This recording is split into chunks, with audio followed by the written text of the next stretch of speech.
GHMC के साबिक deputy mayor बाबा फसीउद्दीन ने मीडिया से बात करते हुए कहा कि सरदार की खुदकुशी में इनका कोई हाथ नहीं है। उन्होंने इल्ज़ाम लगाया कि जुबली हिल्स के एमएलए गोपीनाथ और इनके साथी इन्हें झूठे मुकदमे में फंसाना चाहते हैं। उन्होंने वजाहत की है कि सरदार ने ख़ानदानी तनाज़ात की वजह से खुदकुशी की और इन पर लगाए गए इल्ज़ामात बेबुनियाद है। पुलिस ने बाबा फसीउद्दीन, इनकी अहलिया और एक शख्स के ख़िलाफ़ मुकदमा दर्ज कर लिया है। बाबा फसीउद्दीन ने यह भी दावा किया कि जनाजे के दौरान इनके कत्ल की साजिश थी, इसीलिए वो अपने घर और सरदार के जनाजे से दूर रहें ताकि कानून व अमन का मसला पैदा ना हो।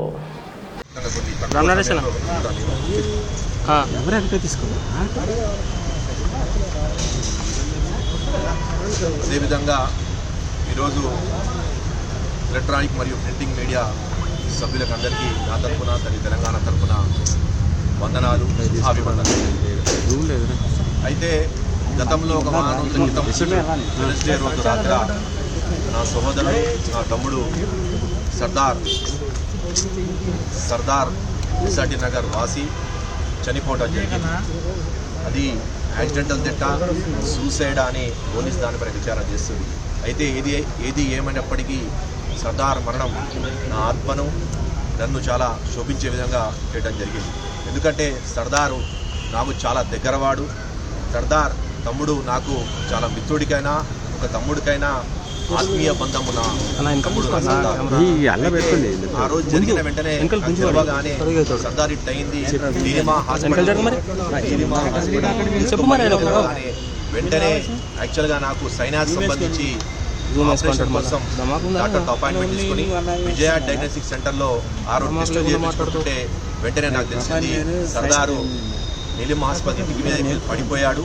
నీలిమా హాస్పిటల్ నీలిమా హాస్పిటల్ తీసుకుపోయిన తెలియగానే వెంటనే నేను బయలుదేరిపోయాను. టెస్టెస్ కాకుండా విజయ డయాగ్నోస్టిక్ సెంటర్ పంజాగుట్టలో టెస్టును ఆపి కూడా నేను బయలుదేరగానే అప్పుడు వెంటనే అక్కడ తెలిసింది ఏంటంటే 5 నుంచి 10 నిమిషాలలోనే సర్దార్కు దగ్గర కొంతమంది అతన్ని చనిపోయారని డిక్లరేషన్ ఇచ్చారు. డిక్లరేషన్ అయిన తెలవగానే నేను ఇంకా స్పీడ్గా పోదామని బండి ఆ టెస్టులు కూడా ఆపుకొని బయలుదేరుతుంటే మళ్ళా దగ్గర వెనకడకు రాగానే అక్కడ మా వాళ్ళు కూడా, మా పార్టీకి సంబంధించిన వాళ్ళు, మా బస్తీకి సంబంధించిన వాళ్ళు, సర్దారు కుటుంబ సభ్యులు, అదేవిధంగా మా మిత్రులు కూడా పోయారు. అన్నా నన్ను రాక్, ఇక్కడ పరిస్థితి చాలా అయోమయంగా ఉన్నది. అందరూ కూడా రౌడీ షీటర్సు, అక్కడ ఉన్న ఓరబండలో ఉన్న కొంతమంది స్థానిక రౌడీ షీటర్లు, అదేవిధంగా ల్యాండ్ గ్రాపర్సు, అదేవిధంగా ఫైనాన్సర్సు, 10 రూపాయలు 20 రూపాయలు మిత్తింగ్ నడిపించే ఫైనాన్సర్లు అందరూ కూడా గుమ్మిగూడారన్నా, నీ మీదనే అసత్య ప్రచారం చేస్తున్నారు, దయచేసి ఇక్కడ రాకన్నా, ఈ పరిస్థితి బాగాలేదు, నువ్వు జర దూరంగానే ఉండని చెప్పారు. అట్లా ఏమున్నా పర్వాలేదు, నేను వస్తాను నా తమ్ముడు కూడా చూడాలి, ఎందుకంటే చనిపోయారని చెప్పి చివరి చూపైనా చూడాలి, నా తమ్ముడు కోసం సర్దార్ కోసం వస్తా అంటే వద్దన్నా అని చెప్పడం జరిగింది.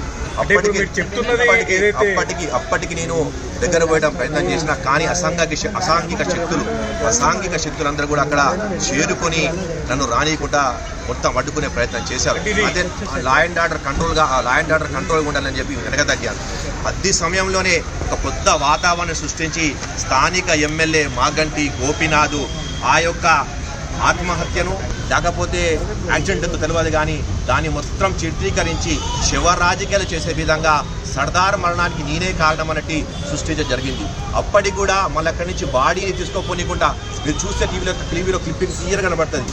రౌడీ షీటర్ కనబడుతున్న రౌడీ షీటర్స్ అందరూ కూడా ఆ బాడీని ముందుకు తీసుకొని పోకుండా ఆపటం జరిగింది.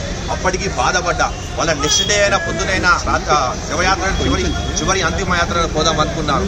అక్కడ కూడా మోనీకుండా వాళ్ళు మొత్తం వాతావరణం, ఒక భయానక వాతావరణం, బోరబండ ఒక భయానక వాతావరణం చూపించారు. అదేవిధంగా ఎవరు చివరికి గ్రేవ్యార్డ్కైనా పోదామని, చివరి అంతిమ నమాజ్కైనా పోదామనుకుంటే రానియకుండా ఒక భయానక వాతావరణం సృష్టించి క్లియర్గా స్లోగన్స్ ఇస్తున్నారు. బాబా జాన్ కా బద్లా జాన్ లింగే, తేరీ జాన్ నహీ చోడేంగే అని పెద్ద స్లోగన్లు ఇవ్వటం, రౌడీ చీటర్ అంత ఒక గుమ్ముగూడటం, ఒక భయానక వాతావరణం సృష్టించడం జరిగింది.